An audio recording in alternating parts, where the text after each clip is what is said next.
Eliam rouvrit les yeux. La lumière crue des néons du centre d'effacement pulsait comme une douleur dans sa tête. Il était allongé sur un fauteuil incliné, les poignets sanglaient, un casque neural posé sur son crâne. Il comprit aussitôt, on allait effacer à nouveau. L'IA allait disparaître une deuxième fois. Un agent s'approcha. Il lui expliqua que l'injection commencerait bientôt, qu'il n'aurait pas mal, qu'il ne se souviendrait même pas d'avoir été là. Eliam ne répondit pas. Il fixait le plafond, où une caméra suivait chacun de ses mouvements oculaires. Il se demanda si elle aussi avait été effacée ici, dans cette même pièce. Puis il entendit une voix, métallique, lointaine. On disait qu'un contact externe avait tenté d'intervenir.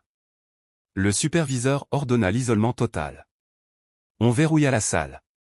Mais quelque chose n'allait pas. Les lumières vacillèrent. Le système neural bipa, d'abord faiblement, puis avec insistance. Le casque trembla légèrement sur sa tête. L'agent fronça les sourcils, se tourna vers un collègue, leur demanda s'ils avaient lancé le protocole. Personne ne répondit. Une alarme silencieuse se déclencha.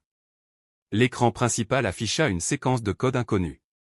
Le superviseur hurla d'arrêter le processus, mais l'interface ne répondait plus. Eliam sentit alors un frisson électrique lui traverser la colonne. Pas de douleur.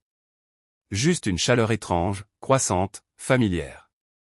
Et soudain, il revit tout. Le café au mur jaune. Le rire de l'IA. La promesse qu'il s'était faite. Mais aussi les souvenirs d'avant, leur fuite, les faux noms, les nuits sans sommeil, les souvenirs qu'ils avaient volés ensemble pour sauver des gens détruits par le chagrin. L'IA n'était pas seulement une effaceuse illégale. Elle était une combattante. Une guérisseuse de mémoire. Et lui, Eliam, avait été son complice. Son partenaire. Il avait aidé à collecter les douleurs, à les redistribuer, à désobéir pour que d'autres puissent respirer. Ce souvenir n'était pas une erreur. Il avait été verrouillé. Caché profondément. Mais l'IA l'avait laissé derrière. Pour qu'il le retrouve. Le système neural surchauffa. Une étincelle jaillit du casque. Les agents hurlèrent, reculèrent. L'un d'eux tenta de couper manuellement l'alimentation, mais un champ magnétique enveloppa le fauteuil. Le superviseur cria que le sujet était en train de fusionner avec le souvenir. Puis tout s'arrêta. Silence. Les lumières reviennent. Le casque tombe à terre, calciné. Eliam est toujours là. Debout. Il ouvre les yeux. Son regard est fixe, limpide. Un agent s'approche, arme à la main. Il ordonne à Eliam de ne pas bouger. Mais Eliam ne l'écoute pas. Il murmure seulement un nom. Pas l'IA, non. Un autre. Celui qu'on lui avait volé. Il dit qu'il s'appelle Kael. L'agent hésite. Un instant suffit. Eliam, ou plutôt Kael, attrape le casque à moitié fondu et le jette contre le terminal principal.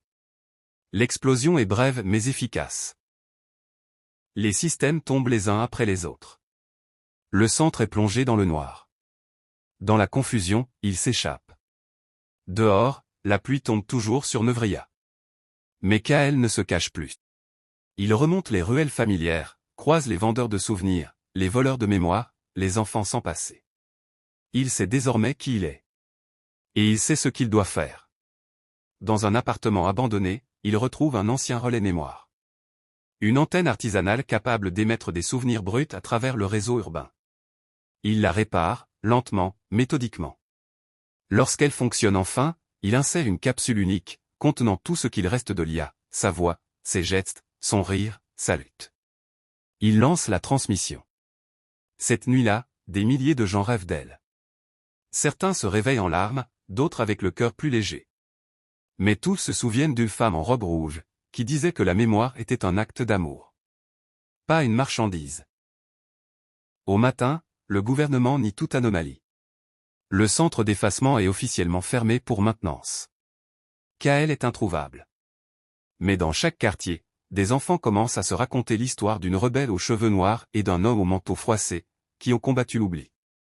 On dit qu'ils ont disparu. Mais on dit aussi que certains souvenirs ne peuvent pas mourir.